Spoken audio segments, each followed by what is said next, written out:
Sir, last ওভারে ৩০ run অর্থাৎ ৫টা ছক্কা মারতে হবে। এটা অসম্ভব মনে হচ্ছে। স্যার, আজ আমাদের সবচেয়ে শক্তিশালী ব্যাটসম্যানও আসেনি। পরিস্থিতি একদম ভালো লাগছে না। কোথাও এমন যেন না হয় যে আমরা এই ২০ কোটির ফাইনাল ম্যাচ হেরে যাই। আমি ৫টা ছক্কা মারতে পারি এবং এই ফাইনাল ম্যাচ জিতিয়ে দিতে পারি। তো কাবারওয়ালি, তোকে তো জানা আছে, যখন আমাদের মতো অভিজ্ঞ খেলোয়াড়দের থেকেও হচ্ছে না, তাহলে তুই কিভাবে করবি? আমাকে একটা সুযোগ দিন, আমি পারব। যদি না পারি তো সারা জীবন আপনার গোলাম হয়ে থাকব। গোয়ালিয়র শহরের প্রান্তে একটা পুরনো বস্তি ছিল, যেখানে পাকা রাস্তা শেষ হতেই সংকীর্ণ কাঁচা গলিগুলো শুরু হয়ে যেত। সেই বস্তির ঘিঁজি গলিতে প্রতি সকালে সবার আগে একটি মেয়েকে দেখা যেত, কাঁধে ছেঁড়া থলে, পায়ে ঘিসে যাওয়া চপ্পল এবং মুখে ক্লান্তির সাথে এক অদ্ভুত দৃঢ়তা। তার নাম ছিল প্রিয়া। বয়স প্রায় ১৬ বছর। প্রিয়া ঘরে ঘরে গিয়ে পুরনো খবরের কাগজ, প্লাস্টিকের বোতল আর বিভিন্ন কভার সংগ্রহ করত। লোকেরা তাকে নাম ধরে ডাকত না। কেউ বলতো আরে কাবারওয়ালি, কেউ বলতো সরে যা সামনে থেকে। প্রিয়া কখনো কোনো জবাব দিত না, কারণ তার এই অভ্যাস হয়ে গিয়েছিল। সারাদিনের কঠোর পরিশ্রমের পর সন্ধ্যায় কাবাড়ির কাছে যে অল্প টাকা পেত, সেই টাকাতেই সে সংসার চালাত। তার ঘর ছিল অত্যন্ত ছোট, ভাঙাসোড়া দেওয়াল, টিনের ছাদ এবং এক কোনায় একটা পুরনো খাট, যার ওপর তার বাবা শুয়ে থাকতেন। কয়েক বছর আগে এক ভয়াবহ দুর্ঘটনায় তার বাবা মারাত্মকভাবে আহত হয়েছিলেন। তারপর থেকে তিনি সঠিকভাবে হাঁটতেও পারতেন না এবং প্রায়শই অসুস্থ থাকতেন। ওষুধের খরচ, ঘর ভাড়া, খাবার, সমস্ত দায়িত্ব এখন প্রিয়ার কাঁধে এসে পড়েছিল। সে নিজেও তখনও একটি শিশু ছিল, কিন্তু জীবন তাকে সময়ের আগেই পরিণত করে তুলেছিল।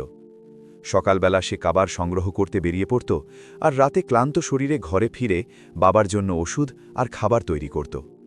অনেকদিন এমন হতো যে টাকা এত কম আসত যে তাকে নিজের খাবার কমিয়ে খেতে হতো, কিন্তু সে কখনোই বাবাকে খালি পেটে ঘুমাতে দিত না। সেই বস্তি থেকে সামান্য দূরে একটা খালি মাঠ ছিল, চারপাশে ভাঙা বাউন্ডারি আর মাঝখানে মাটির পিচ। সন্ধে নামলেই সেখানে স্থানীয় মেয়েরা ক্রিকেট খেলতে জড়ো হতো। প্রিয়া প্রতিদিন সেই পথ দিয়ে যাওয়ার সময় তার পা নিজে থেকেই থেমে যেত। সে দূর থেকে দাঁড়িয়ে শুধু দেখত, কেউ ব্যাট ঘুরিয়ে শট নিচ্ছে, কেউ বল ছুটছে, কেউ লাফিয়ে ক্যাচ ধরছে। তাকে বুঝতে পারত না যে এই খেলা তাকে এতটা আকর্ষণ করে কেন, কিন্তু যখনই কোনো বল আকাশে উড়ে যেত, তার হৃদয় জোরে ধড়ফড় করতে শুরু করত। তার মনে হতো যেন তার নিজের মনও সেই বলের সাথে উড়ে বেড়াচ্ছে। একদিন সে কভারের স্তূপের মধ্যে একটা পুরনো টেনিস বল খুঁজে পেল। সেটা সামান্য ফাটা ছিল, কিন্তু তার কাছে সেটা কোনো মূল্যবান সম্পদের চেয়ে কম ছিল না। সেই রাতেই সে ঝুপড়ির বাইরে পড়ে থাকা একটা ভাঙা কাঠের টুকরো তুলে নিল এবং সেটাকে ব্যাটের মতো করে ধরল। পরের দিন সন্ধ্যায় সে মাঠের পেছনের ভাঙা দেয়ালের কাছে চুপচাপ দাঁড়িয়ে গেল। সে বলটা দেয়ালের দিকে ছুড়ে দিল, বল ফিরে এলো এবং সে কাঠ ঘুরিয়ে মারল। বল আবার দেয়ালে লেগে ফিরে এলো। তার মুখে একটা হালকা হাসির রেখা ফুটে উঠল। সে বারবার এই প্রক্রিয়া চালিয়ে যেতে লাগল। তার হাত ছিলে গেল, আঙুলগুলোতে তীব্র ব্যথা অনুভব হতে লাগল, কিন্তু সে থামল না। প্রথমবার তার মনে হল যে সে শুধুমাত্র কভার সংগ্রাহককারী একটি মেয়ে নয়, তার ভেতরে আরও অনেক কিছু লুকিয়ে আছে। এখন প্রতিদিন তার একই রুটিন তৈরি হয়ে গিয়েছিল। সকালে কভার সংগ্রহ, সন্ধ্যায় মাঠের পেছনে একাকী প্র্যাকটিস। কয়েকদিন পর মাঠে খেলতে আসা মেয়েরা তাকে লক্ষ্য করে ফেলল। একজন মেয়ে হাসতে হাসতে বলল, আরে দেখো তো, কভারওয়ালি ক্রিকেট খেলবে নাকি? আরেকজন বলল, এ তো ব্যাটটাও ঠিকমতো ধরতে পারবে না। সবাই একসাথে হেসে উঠল। প্রিয়ার মাথা নিচু হয়ে গেল, কিন্তু সে নীরবে সেখান থেকে সরে গেল। সেই রাতে সে অনেকক্ষণ ঘুমাতে পারল না। সে সেই ফাটা বল আর ভাঙা কাঠটা নিজের কাছে রেখে ছাদের দিকে তাকিয়ে ভাবতে লাগল যে সে সত্যিই কখনো সেই মাঠের ভেতরে খেলার সুযোগ পাবে কিনা।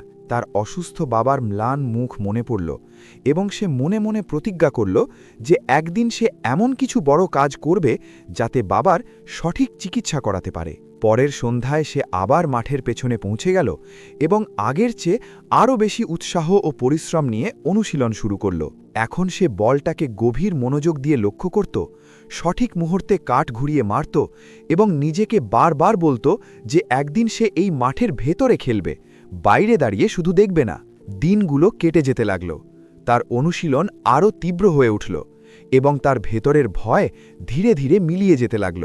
তখনও তাকে কেউ চিনত না, কেউ তার নাম উচ্চারণ করত না, কিন্তু তার হৃদয়ের গভীরে একটা উজ্জ্বল স্বপ্ন জন্ম নিতে শুরু করেছিল। যে একদিন যারা আজ তাকে কবারওয়ালি বলে উপহাস করে সেই একই লোকেরা তার নাম নিয়ে তালি বাজাবে। দিন ধীরে ধীরে অতিক্রম করতে লাগল এবং প্রিয়ার অনুশীলন এখন আগের তুলনায় অনেক বেশি শক্তিশালী ও নিখুঁত হয়ে উঠেছিল। সকালে সে কবার সংগ্রহ করত, দুপুরে ঘরে ফিরে বাবাকে ওষুধ খাওয়াত, সামান্য বিশ্রাম নিত এবং যেই সন্ধ্যা নামত তার মন অটোমেটিক সেই মাঠের দিকে ছুটে যেত। এখন সে শুধু দেয়ালে বল মেরে অনুশীলন করত না, বরং প্রতিটি শটকে ভেবে চিনতে পরিকল্পনা করে মারতে শুরু করেছিল। তার এখন স্পষ্ট বোঝা যাচ্ছিল যে বল কোন দিকে যাবে, ব্যাট কখন চালাতে হবে এবং কখন থামিয়ে রাখতে হবে। অনেকবার তার হাত ব্যথায় কেঁপে উঠত, কিন্তু যখনই বাবার দুর্বল ও ক্লান্ত মুখ মনে পড়ত তখন সে আবার পুরো শক্তি দিয়ে কাঠ ঘুরিয়ে দিত। তার ভেতরে এক অদম্য জেদ জন্ম নিয়েছিল, কিছু একটা হয়ে দেখাতে হবে। একদিন সন্ধ্যায় যখন সে মাঠের পেছনে দাঁড়িয়ে তীব্র অনুশীলন করছিল তখন হঠাৎ করে বলটা তার পায়ের কাছে এসে পড়ল। মাঠে খেলা করা মেয়েদের মধ্যে থেকে একজন জোরে চিৎকার করে বলল, আরে বলটা এদিকে ফেলে দাও। প্রিয়া বলটা তুলে নিল এবং সমস্ত শক্তি দিয়ে তাদের দিকে ছুড়ে দিল। তার থ্রো সোজা গিয়ে এক মেয়ের হাতে সঠিকভাবে লেগে গেল। পুরো মাঠ এক মুহূর্তের জন্য নীরব হয়ে গেল। কারো ধারণাতেও ছিল না যে সে এতটা নিখুঁত ও শক্তিশালী থ্রো করতে পারে। তখন তাদের মধ্যে এক মেয়ে বলল, আরে তুই তো বেশ ভালো ছুটতে পারিস। আরেকজন হাসতে হাসতে বলল, চল একবার মাঠে এসে খেলে দেখা, দেখি তোর মধ্যে কতটা খেলোয়াড়ি গুণ আছে। প্রিয়া প্রথমে খুব ঘাবড়ে গেল। সে কখনো আসল মাঠের ভেতরে পা রাখেনি, কিন্তু তার ভেতর থেকে একটা দৃঢ় আওয়াজ এসে এলো, আজ না করলে আর কখনো করা হবে না। সে ধীরে ধীরে মাঠের ভেতরে প্রবেশ করল। তার ছেঁড়া কাপড়, ঘিসে যাওয়া চপ্পল এবং সংকোচ দেখে কয়েকজন মেয়ে আবার মুচকি হেসে উঠল, কিন্তু এবার প্রিয়ার সমস্ত মনোযোগ শুধু পিচের দিকে নিবদ্ধ ছিল। তাকে একটা পুরনো ব্যাট হাতে তুলে দেওয়া হলো। ব্যাটটা তার হাতে বেশ ভারী মনে হচ্ছিল। তার হৃদয় এত জোরে ধরফর করছিল যেন বুক ফেটে বেরিয়ে আসবে। সামনে বোলার প্রস্তুত হয়ে দাঁড়িয়েছিল। প্রথম বলটা দ্রুত গতিতে এলো। প্রিয়া ঘাবড়ে গিয়ে সময়মতো ব্যাট চালাতে পারল না, বল বেরিয়ে গেল। কয়েকজন মেয়ে হেসে উঠল। দ্বিতীয় বলটা একটু ছোট হয়ে এলো। এবার সে সাহস সঞ্চয় করে ব্যাট ঘুরালো। বল ব্যাটের কিনারায় লেগে সামান্য দূরে গিয়ে পড়ল। কোনো রান হলো না, কিন্তু সে আউটও হলো না। তৃতীয় বলটা এলো। এবার সে চোখ বন্ধ করল না। সে বলটাকে গভীর মনোযোগ দিয়ে দেখল এবং সমস্ত শক্তি দিয়ে ব্যাট চালালো। ধপ! বল সোজা সামনের দিকে উড়ে গিয়ে ধীরে ধীরে বাউন্ডারি সীমানা অতিক্রম করল। 4 রান। মাঠে কয়েক মুহূর্তের জন্য পুরোপুরি স্তব্ধতা নেমে এলো। যে মেয়েরা আগে হাসছিল তারাই এখন তাকে গভীর মনোযোগ দিয়ে দেখতে লাগল। প্রিয়া নিজেও অবাক হয়ে গিয়েছিল। তার হাত হালকাভাবে কাঁপছিল, কিন্তু তার হৃদয়ে প্রথমবার এক অদ্ভুত আনন্দের ঢেউ উঠে এলো। সে অনুভব করল যে সে সত্যিই এই খেলায় সফল হতে পারে। সেই দিনের পর থেকে সবকিছু ধীরে ধীরে পরিবর্তিত হতে শুরু করল। এখন মাঝে মাঝে মেয়েরা তাকে বল ছুঁড়তে ডেকে নিত, কখনো ফিল্ডিং করার জন্য দাঁড় করিয়ে দিত। কেউ তাকে পুরোপুরি নিজের দলের সদস্য বলে মেনে নিত না, কিন্তু এখন আর কেউ তাকে তাড়িয়ে দিত না। প্রিয়ার কাছে এটাই ছিল এক বিশাল অর্জন। সে প্রতিদিন একটু একটু করে নতুন কৌশল শিখতে লাগল। ঘরে ফিরে সে বাবাকে সারাদিনের ঘটনাগুলো বিস্তারিত বলত। তার বাবা নীরবে শুনতেন এবং হালকা হাসির সাথে বলতেন, তুই শুধু নিরলস পরিশ্রম করে যা, একদিন সবাই তোকে চিনবে। এই কথাগুলো প্রিয়ার জন্য সবচেয়ে বড় অনুপ্রেরণা হয়ে উঠল। কয়েক সপ্তাহ পর সেই একই মাঠে দুটি পাড়ার মধ্যে একটা ছোটখাটো ম্যাচ আয়োজন করা হলো। ভিড় আগের চেয়ে অনেক বেশি জমেছিল। খেলার দলগুলোতে একজন খেলোয়াড়ের অভাব দেখা দিল। সবাই এদিক ওদিক তাকাতে লাগল। তখন কারো নজর প্রিয়ার ওপর পড়ল, যে সব সময়ের মতো মাঠের কিনারায় দাঁড়িয়েছিল। এক মেয়ে বলল, আরে একে খেলিয়ে নেওয়া যাক, ফিল্ডিং তো সে ভালোই করে। কেউ হাসল, কেউ আপত্তি করল, কিন্তু সময় খুব কম ছিল। শেষমেশ তাকে খেলার জন্য ডেকে নেওয়া হলো। প্রিয়ার হৃদয় এত জোরে ধরফর করছিল যেন বুক থেকে বেরিয়ে আসবে। সে ধীর পায়ে মাঠের ভেতরে প্রবেশ করল। আজ প্রথমবার সে বাইরে দাঁড়িয়ে দেখা মেয়ে ছিল না, বরং মাঠের এক অংশ হয়ে উঠেছিল। তাকে জানা ছিল না যে এই ছোট সুযোগ তার সমগ্র জীবনের গতিপথ বদলে দেবে। প্রিয়ার হৃদয় এত দ্রুত স্পন্দিত হচ্ছিল যেন বুক ফেটে বেরিয়ে যাবে। প্রথমবার সে মাঠের ভেতরে খেলোয়াড়দের সাথে দাঁড়িয়েছিল। কেউ কেউ এখনও তাকে সন্দেহের দৃষ্টিতে দেখছিল, কেউ হাসছিল, কিন্তু এখন সে আর পিছিয়ে যাওয়ার মেয়ে ছিল না। তাকে ফিল্ডিংয়ের জন্য দাঁড় করিয়ে দেওয়া হলো। বল যেই তার দিকে আসতে লাগল, সে কোনো দ্বিধা ছাড়াই দৌড় দিল এবং ঝুঁকে পড়ে বলটা নিখুঁতভাবে থামিয়ে দিল। সে তৎক্ষণাৎ বল তুলে উইকেটের দিকে ছুড়ে দিল। থ্রো এতটা জোরালো আর সোজা ছিল যে সবাই এক মুহূর্তের জন্য নীরব হয়ে গেল। ধীরে ধীরে সবার মনে হতে লাগল যে এই মেয়ে সাধারণ কোনো মেয়ে নয়। কিছুক্ষণের মধ্যে তার দলের ব্যাটিংয়ের পালা এসে পড়ল। একের পর এক খেলোয়াড় আউট হয়ে যেতে লাগল। রান উঠছিল না এবং ম্যাচ হাতছাড়া হয়ে যাচ্ছিল। তখন কেউ একজন চিৎকার করে বলল, আরে প্রিয়া, তুই যা, শুধু টিকে থেকে খেল। তার হাতে আবার সেই পুরনো ব্যাট ধরিয়ে দেওয়া হলো। সে ধীরে ধীরে ক্রিজের দিকে এগিয়ে গেল। সামনে বোলার প্রস্তুত হয়ে দাঁড়িয়েছিল। প্রথম বলটা দ্রুত এলো। প্রিয়া শুধু ব্যাট সামনে এগিয়ে দিল। বল ধীরে লেগে কাছেই পড়ে গেল। কোনো রান হলো না। দ্বিতীয় বলটা একটু উঁচু হয়ে এলো। এবার সে সাহস করে হালকা শট খেলল। 1 রান পাওয়া গেল। প্রথমবার তার নাম স্কোরবোর্ডে যুক্ত হল। ভিড় থেকে কয়েকটা প্রশংসাসূচক আওয়াজ ভেসে এলো। আর এ তো ঠিকই খেলছে। ধীরে ধীরে তার ভয় কমে যেতে লাগল। সে প্রতিটা বলকে গভীর মনোযোগ দিয়ে পর্যবেক্ষণ করতে লাগল। কখনো 1 রান, কখনো 2 রান। কিছুক্ষণ পর সে একটা বলকে জোরালোভাবে আঘাত করল এবং বল বাউন্ডারির দিকে ছুটে গেল। 4 রান। প্রথমবার ভিড় থেকে তালির শব্দ শোনা গেল। প্রিয়ার কানে যেন বিশ্বাস হচ্ছিল না যে লোকেরা তার জন্য তালি বাজাচ্ছে। কিন্তু আসল মুহূর্ত এখনও বাকি ছিল। ম্যাচ এখন শেষ ওভারে পৌঁছে গিয়েছিল। স্কোরবোর্ডে লেখা ছিল 30 রান দরকার, 6টা বল বাকি। সবার মনে হচ্ছিল যে ম্যাচ এখন শেষ। অন্যদিকে দাঁড়ানো খেলোয়াড় ঘাবড়ে গিয়েছিল। সবার দৃষ্টি প্রিয়ার দিকে। সে ক্রিজে দাঁড়িয়েছিল, হাতে ব্যাট এবং চোখে ভয়ের সাথে এক অদ্ভুত দৃঢ় আগুন জ্বলছিল। সে এক মুহূর্তের জন্য চোখ বন্ধ করল। তার বাবার মুখ মনে পড়ল। তাদের ওষুধ, তাদের দুর্বল শরীর এবং তাদের সেই অমূল্য কথা, একদিন লোকে তোকে চিনবে। বোলার দৌড়ে এলো। প্রথম বলটা জোরালো ছিল। প্রিয়া সমস্ত শক্তি দিয়ে ব্যাট ঘোরাল। ধপ! বল আকাশে উঁচু হয়ে বাউন্ডারির ওপারে চলে গেল। মাঠে উত্তেজনার ঝড় বয়ে গেল। এখন 5 বলে 24 রান দরকার ছিল। দ্বিতীয় বল এলো। এবার সে কোনো চিন্তা না করে আবার ব্যাট ঘোরাল। ধপ! আবার ভিড় উঠে দাঁড়িয়ে এলো। যারা আগে হাসছিল তারাই এখন তার নাম নিয়ে চিৎকার করতে লাগল। তৃতীয় বলটা একটু ধীর গতির ছিল। প্রিয়া এগিয়ে গিয়ে খেলল। বল মিড উইকেটের ওপর দিয়ে বেরিয়ে গেল। আর একটা। এখন মাঠের চারদিকে শুধু উত্তেজিত শোরগোল। এখন 3 বলে 12 রান দরকার ছিল। চতুর্থ বল এলো। সে আবার পুরো শক্তি দিয়ে ব্যাট চালালো।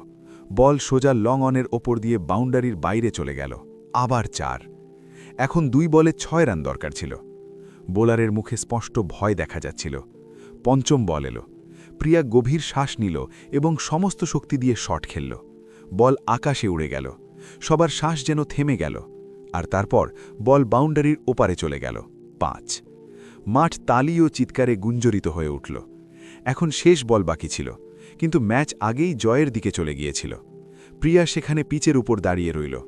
তার হাত কাঁপছিল, শ্বাস দ্রুত চলছিল এবং চোখে আনন্দের জল ভরা ছিল। কয়েক সেকেন্ড আগেও যে লোকেরা তাকে কাবার্ডওয়ালি বলে উপহাস করত, তারাই এখন তার নাম জোরে জোরে চিৎকার করছিল, প্রিয়া, প্রিয়া, প্রিয়া। সেই দিন প্রথমবার তার মনে হল যে তার অক্লান্ত পরিশ্রম সত্যিই ফল দিচ্ছে। ভিড়ের মধ্যে দাঁড়িয়ে এক মহিলা নীরবে তাকে লক্ষ্য করছিলেন। তার মুখে একটা হালকা সন্তুষ্টির হাসি ছিল। তাকে দেখে মনে হচ্ছিল যেন তিনি এই মেয়ের মধ্যে কোনো বিশেষ সম্ভাবনা দেখতে পেয়েছেন, এবং সত্যি সেই মুহূর্তটা প্রিয়ার জীবনের সবচেয়ে গুরুত্বপূর্ণ বাঁক হয়ে উঠতে চলেছিল। মাঠ এখনও তালি আর উত্তেজনায় গুঞ্জন করছিল। লোকেরা এখনও বিশ্বাস করতে পারছিল না যে কিছুক্ষণ আগে যে মেয়েকে কাবার্ডওয়ালি বলে হাসাহাসি করা হতো, সেই মেয়েই 6 বলে 5টা ছক্কা মেরে ম্যাচ জিতিয়ে দিয়েছে। প্রিয়া এখনও পিচের ওপর দাঁড়িয়েছিল। তার হাত কাঁপছিল, শ্বাস দ্রুত চলছিল এবং চোখে আনন্দের জল ভরা ছিল। তাকে বুঝতে পারছিল না যে এসব সত্যিই না স্বপ্ন। তখন ভিড়ের ভেতর থেকে এক মহিলা ধীর পায়ে তার দিকে এগিয়ে এলেন। সাফসুত্র পোশাক, আত্মবিশ্বাসী চেহারা এবং চোখে গভীর অন্তর্দৃষ্টি। তিনি প্রিয়ার সামনে এসে থামলেন এবং বললেন, তোমার নাম প্রিয়া তো? প্রিয়া ঘাবড়ে গিয়ে মাথা নেড়ে সম্মতি জানাল। মহিলা হালকা হাসির সাথে বললেন, আমি নন্দিনী শর্মা। আমি একটি মহিলা ক্রিকেট একাডেমি পরিচালনা করি। প্রিয়া চুপ করে রইল। তাকে বোঝা যাচ্ছিল না কি বলবে। নন্দিনী মাঠের দিকে তাকিয়ে তারপর তার দিকে ফিরে বললেন, আজ তুমি শুধু একটা ম্যাচ জেতনি, তুমি নিজেকে প্রমাণ করেছ। এই কথা শুনতেই প্রিয়ার চোখ দিয়ে আনন্দাশ্রু গড়িয়ে পড়ল। সে কখনো ভাবেনি যে কেউ তাকে এভাবে প্রশংসা করবে। নন্দিনী বললেন, 3 মাস পর দিল্লিতে একটা বড় টুর্নামেন্ট হবে। সেখানে দেশের নামকরা দলগুলো অংশ নেবে। আমি চাই তুমি আমার টিমের হয়ে খেলো। প্রিয়া অবাক হয়ে তাদের দিকে তাকিয়ে রইল। তার মনে হলো যেন সে কিছু ভুল শুনেছে। সে ধীরে ধীরে বলল, আমি তো ঠিকমতো জুতোও পরতে পারি না। নন্দিনী হেসে বললেন, আমার জুতো লাগবে না, তোমার অদম্য সাহস লাগবে। যে আগুন আমি আজ তোমার চোখে দেখেছি সেটাই তোমাকে অনেক দূর নিয়ে যাবে। পরের দিন থেকে প্রিয়ার জীবন দ্রুত বদলাতে শুরু করল। তাকে শহরে নিয়ে যাওয়া হলো। প্রথমবার সে নতুন স্পোর্টস কিট পরল, আরামদায়ক জুতো পরল এবং আসল ক্রিকেট ব্যাট হাতে নিল। শুরুর দিনগুলো ছিল অত্যন্ত কঠিন। সকালে তাড়াতাড়ি উঠে দৌড়নো, ঘণ্টার পর ঘণ্টা নেট প্র্যাকটিস, বারবার পড়ে যাওয়া, চোট লাগা, সব কিছুই তার কাছে নতুন ছিল। অনেকবার ক্লান্ত হয়ে তার মন চাইত সব কিছু ছেড়ে আবার পুরনো জীবনে ফিরে যায়। কিন্তু তখনই বাবার মুখ মনে পড়ত এবং সে আবার উঠে দাঁড়াত। 3 মাস এমনভাবে কেটে গেল যেন চোখের পলক ফেলতেই চলে গেছে। তারপর সেই অপেক্ষিত দিন এসে গেল। দিল্লির বিশাল স্টেডিয়াম, চারদিকে উজ্জ্বল আলো, ক্যামেরা এবং হাজার হাজার দর্শক। প্রিয়ার হৃদয় খুব জোরে ধড়ফড় করছিল। ম্যাচ শুরু হলো। শুরুতে তার দল চাপের মুখে পড়ে গেল। একের পর এক খেলোয়াড় আউট হয়ে যেতে লাগল। এখন সবার আশা প্রিয়ার ওপর। সে ক্রিজে টিকে থেকে খেলতে লাগল, ধীরে ধীরে রান তুলতে লাগল। তারপর ম্যাচ শেষ ওভারে চলে এলো। স্কোরবোর্ডে লেখা ছিল 30 রান দরকার, 6 বল বাকি। সেই একই চাপ, সেই একই উত্তেজনা। কিন্তু এবার মাঠ ছোট নয়, অনেক বড়, এবং দর্শক হাজার হাজার। প্রিয়া গভীর শ্বাস নিল। তার ছোট মাঠ, ভাঙা কাঠ, ফাটা বল এবং সেই প্রথম শটের দিন মনে পড়ল। বোলার দৌড়ে এলো। প্রথম বল প্রিয়া পুরো শক্তিতে মারল।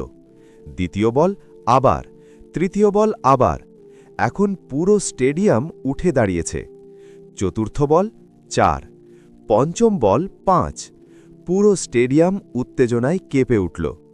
শেষ বলে শুধু 1 রান দরকার ছিল। কিন্তু প্রিয়া আবার ব্যাট ঘুরিয়ে বলকে স্টেডিয়ামের বাইরে পাঠিয়ে দিল। ম্যাচ শেষ। দল জয়লাভ করল।